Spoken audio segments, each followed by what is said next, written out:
নমস্কাৰ বন্ধু বান্ধৱীসকল আপোনালোক সকলোকে মই সুৰজ ছেত্ৰীয়ে পুনৰবাৰ টিপছ অসম ইউটিউব চেনেলটোলৈ স্বাগতম জনাইছো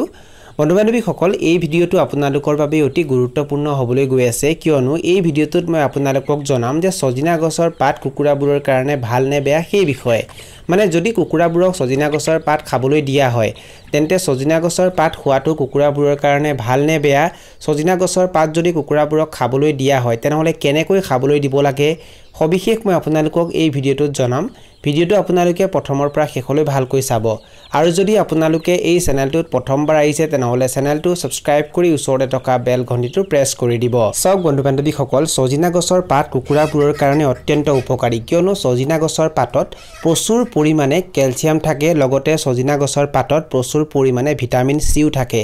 ইয়াৰ উপৰিও সজিনা গছৰ পাতত কম বেছি পৰিমাণে প্ৰটিন থাকে ভিটামিন B6 থাকে আইৰন থাকে ভিটামিন A থাকে মেগনেছিয়াম থাকে লগতে সজিনা গছৰ পাতত এন্টিঅক্সিডেন্টও থাকে আৰু যাৰ বাবে কুকুৰাবোৰৰ ষ্ট্ৰেছ কম হয় আৰু যদি কুকুৰাবোৰৰ ষ্ট্ৰেছ কম হয় তেতিয়া কুকুৰাবোৰে দানা পানী ভালকৈ খায় আৰু সিহঁতৰ ওজন ভালকৈ বৃদ্ধি হয় মানে সোনকালে বৃদ্ধি হয়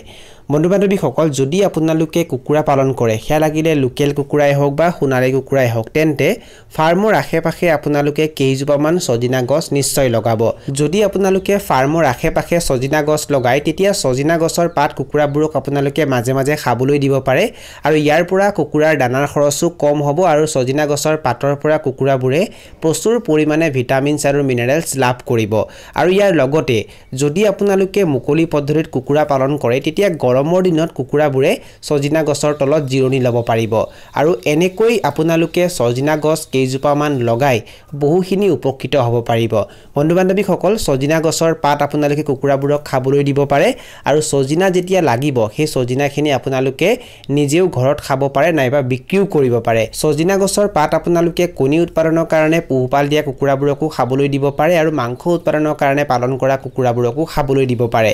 সব বন্ধু বান্ধৱীসকল কণী উৎপাদনৰ কাৰণে পালন কৰা কুকুৰাবোৰক প্ৰচুৰ পৰিমাণে ক্যালসিয়ামৰ প্ৰয়োজন হয় আৰু মই যেহেতু আপোনালোকক জনাইছো যে সজিনা গছৰ পাতত প্ৰচুৰ পৰিমাণে ক্যালসিয়াম থাকে আটাইতকৈ বেছি পৰিমাণে ক্যালসিয়াম থাকে আৰু যদি আপোনালোকে সপ্তাহত 3 দিন বা 4 দিন কুকুৰাবোৰক মানে কণী উৎপাদনৰ কাৰণে পালন কৰা কুকুৰাবোৰক সজিনা গছৰ পাত খাবলৈ দিয়ে তেতিয়া সিহঁতক যিখিনি ক্যালসিয়ামৰ প্ৰয়োজন হ'ব সেই ক্যালসিয়ামখিনি সিহঁতে তাৰ পৰাই পাব যাৰ বাবে আপোনালোকে বেলেগকৈ ক্যালসিয়াম ক্ৰয় কৰিবলগীয়া নহয় আৰু মাংস উৎপাদনৰ কাৰণে পালন কৰা কুকুৰাবোৰকো আপোনালোকে সজিনা গছৰ পাত খাবলৈ দিব পাৰে আৰু সজিনা গছৰ পাতত কেৱল ক্যালসিয়ামে নাথাকে অন্যান্য বিভিন্ন ধৰণৰ ভিটামিনছ আৰু মিনাৰেলছো থাকে যিবোৰে সিহঁতৰ ওজন বৃদ্ধি কৰাত সহায় কৰিব এতিয়া মই আপোনালোকক জনাম যে সজিনা গছৰ পাত কুকুৰাবোৰক আপোনালোকে কেনেকৈ খাবলৈ দিব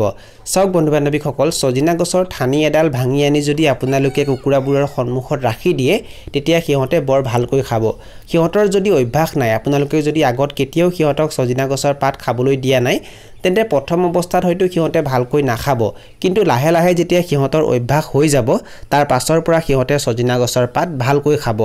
দ্বিতীয়তে সজিনা গছৰ পাত খুন্দি তাৰ ৰস উলিয়াই হেতু পানীত মিহলি কৰিও কুকুৰাবোৰক খাবলৈ দিব পাৰে আৰু তৃতীয়তে সজিনা গছৰ পাত আপোনালোকে ভালকৈ শুকুৱাব আৰু হেতু পাউডাৰ বনাই এটা বয়ামত ভৰাই ৰাখিব আৰু সেই পাউডাৰ আপোনালোকে দানাত মিহলি কৰি কুকুৰাবোৰক খাবলৈ দিব আপোনালোকে কুকুৰাবোৰক যি দানা খাবলৈ দিয়ে হেয়া লাগিলে ঘৰুৱা খাদ্যই হওক বা আপোনালোকে কিনি অনা দানাও যদি খাবলৈ দিয়ে তাতো মিহলি কৰি কুকুৰাবোৰক খাবলৈ দিব পাৰে আপোনালোকে সপ্তাহত 3 দিন সজিনা পাত বা সজিনা পাতৰ পাউডাৰ বা সজিনা পাতৰ ৰস কুকুৰাবোৰক খাবলৈ দিব পাৰে আৰু ইয়াৰ পৰা আপোনালোকে বিভিন্ন ধৰণৰ ভিটামিনছ আৰু মিনাৰেলছ কুকুৰাবোৰক যোগান ধৰিব পাৰে আপোনালোকে যদি কম পৰিমাণে কুকুৰা পালন কৰে তেনেহলে এনেকৈ প্ৰাকৃতিক পদ্ধতিটো আপোনালোকে কুকুৰা পালন কৰিব পাৰে আপোনালোকে যদি ক্যালসিয়ামৰ বটল এটা ক্ৰয় কৰিব যায় তেতিয়া তাৰ দাম প্ৰায় 100 টকা 200 টকা বা 300 টকা পৰ্যন্ত হ'ব পাৰে কিন্তু যদি আপোনালোকে সেই ক্যালসিয়ামটো ক্ৰয় নকৰি এনেকুৱা ধৰণৰ খাদ্য কুকুৰাবোৰক খাবলৈ দিয়ে তেতিয়া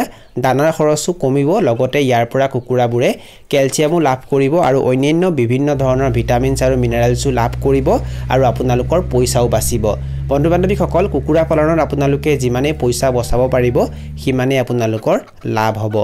এইখিনি আছিল কিছু তথ্য মই আপোনালোকক জনালো আৰু যদি আপোনালোকে ভিডিওটো চাই ভাল পালে আৰু ভিডিওটোৰ জৰিয়তে কিবা এটা শিকিব পাৰিছো বুলি ভাবে তেনেহলে অনুগ্ৰহ কৰি ভিডিওটো লাইক কৰি দিব আৰু যিমান পাৰে ভিডিওটো নিজৰ বন্ধুবৰ্গৰ মাজত আৰু পৰিয়ালবৰ্গৰ মাজত শ্বেয়াৰ কৰি দিব